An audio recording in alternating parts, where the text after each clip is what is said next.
तो हेलो मेरे प्यारे दोस्तों, कैसे हैं आप सब।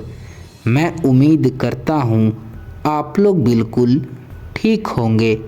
तो दोस्तों, मुझे आप लोगों से एक छोटी सी शिकायत है कि आप लोग मेरे वीडियो को तो पूरा देख लेते हैं, पर मेरे यह छोटे से चैनल को आप लोग सब्सक्राइब नहीं करते हैं। तो क्या कर रहे हैं आप लोग, फटाफट मेरे यह छोटे से चैनल को सब्सक्राइब कर लें। हम लोग 100 सब्सक्राइबर के बहुत करीब हैं। तो आइए अपने अपने हेडफोन्स कान में लगा लीजिए और कहानी का मज़ा उठाइए। रात का समय था, अमावस की काली रात। वातावरण में एक अजीब सी सिहरन घुली हुई थी, मानो प्रकृति ने खुद अपनी सांसें रोक रखी हो। यह कहानी मध्य प्रदेश के प्राचीन और वीरान गांव की है, भैरवपुर। इस गांव के ठीक बाहर एक पुराना शमशान घाट था, जहां सूरज ढलने के बाद परिंदे भी पर नहीं मारते थे। इस वीराने के बीचों बीच एक सूखा टेढ़ा मेढ़ा एक बरगद का पेड़ था। उस पेड़ के सूखी टहनियों पर एक साया रहता था, जिसे सदियों से लोग बैताल के नाम से जानते थे। भैरवपुर में एक न्यायप्रिय और वीर राजा विक्रम सिंह का शासन था। लोग कहते थे कि राजा सिर्फ जीवित इंसानों का ही नहीं, बल्कि भटके हुए सायों और आत्माओं का भी न्याय करते थे। अमावस की वह काली रात, गांव का मुखिया हांफता हुआ महल के मुख्य द्वार पर पहुंचा। उसकी आंखें खौफ से फटी हुई थी। महाराज, शमशान में फिर से अजीबोगरीब आवाज़ें आ रही है, कभी किसी के रोने की और कभी किसी के ठहाकों की। ऐसा लगता है कि जैसे कोई हमें अपनी ओर बुला रहा हो। राजा विक्रम सिंह ने बिना समय गवाए अपने म्यान से तलवार निकाली और अकेले ही वह मनहूस शमशान की ओर चल पड़े। जैसे ही राजा शमशान के सीमा घाट पर पहुँचे, चारों तरफ एक घना कोहरा छा गया। हवा में सड़े हुए मांस और राख की तीखी गंध थी। तभी एक कड़कड़ाती और डरावनी हंसी गूंजी। हा हा हा, राजा विक्रम, तुम आ ही गए। राजा ने ऊपर देखा।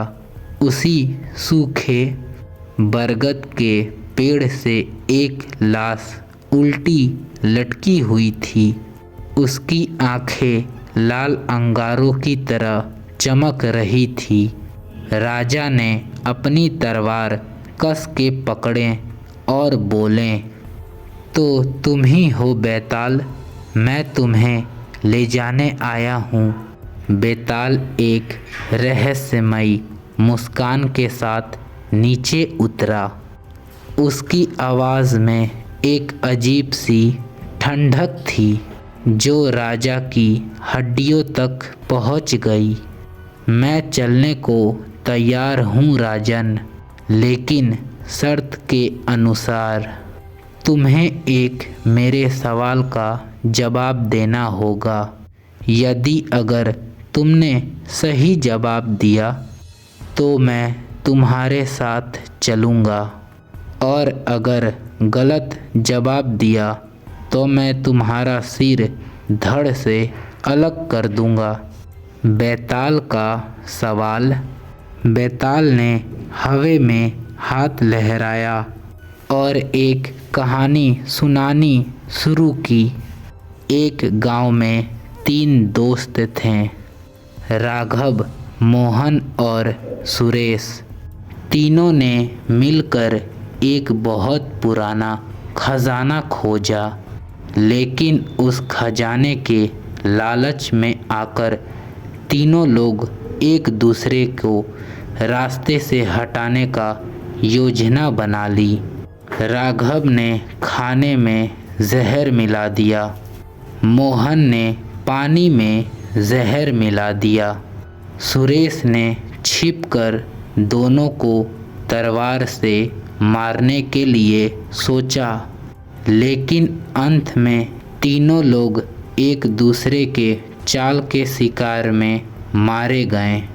बैताल ने रुक कर राजा के आँखों में देखा और पूछा, राजन, यह बताओ, इन तीनों में सबसे बड़ा दोषी कौन था? राजा विक्रम कुछ पल शांत रहे। उन्होंने पूरी स्थिति का विश्लेषण किया और बोले, तीनों लोग ही अपराधी थे, क्योंकि तीनों के मन में लोभ और विश्वासघात था। लेकिन सबसे बड़ा दोषी सुरेश था। राघव और मोहन ने छिपकर जहर दिया, लेकिन सुरेश ने सीधे तौर पर हत्या का निर्णय लिया।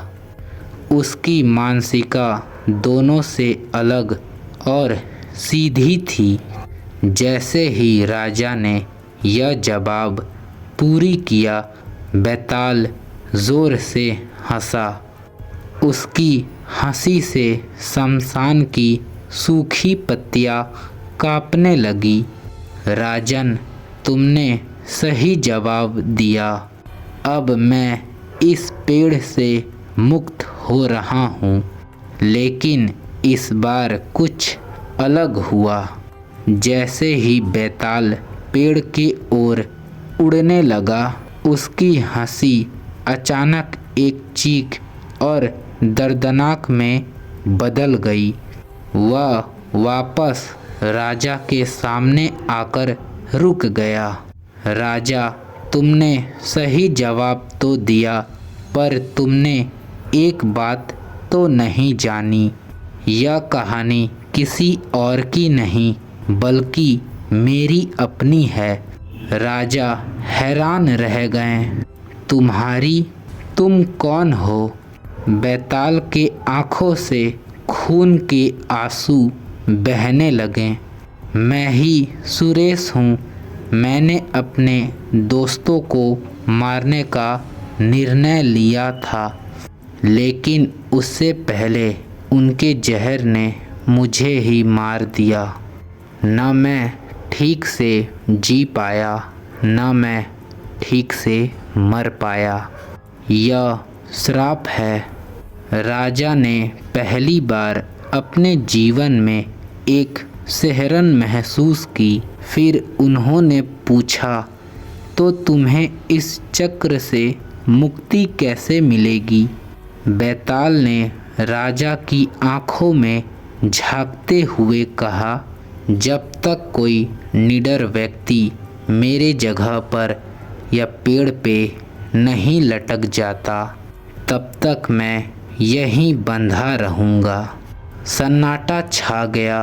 राजा कुछ सोच ही रहे थे कि तभी शमशान के बाहर से किसी की चीख सुनाई दी, महाराज बचाओ, मैं वही गांव का मुखिया हूँ। राजा ने मुड़कर देखा। वह गांव का मुखिया था जो मदद मांगने के लिए आया था, लेकिन अब उसकी आंखें सफ़ेद हो चुकी थी और उसके चेहरे पर एक हिंसक मुस्कान थी। वह एक अनदेखी शक्ति के प्रभाव में था। अगली सुबह जब गांव वाले लोग शमशान पहुँचे तो उनकी रूह कांप गई। उस सूखे पेड़ पर 2 लाशें लटक रही थी, एक राजा विक्रम की और दूसरी वह मुखिया की। पेड़ के नीचे एक हल्की सी और ना ख़त्म होने वाली हंसी गूंज रही थी। अब अगला कौन आएगा? तो यह कहानी अब समाप्त होती है। कहानी आप लोगों को कैसा लगा आप लोग कमेंट बॉक्स में बता दें। तो आज के लिए इतना ही, मिलते हैं नेक्स्ट वीडियो में। Bye bye.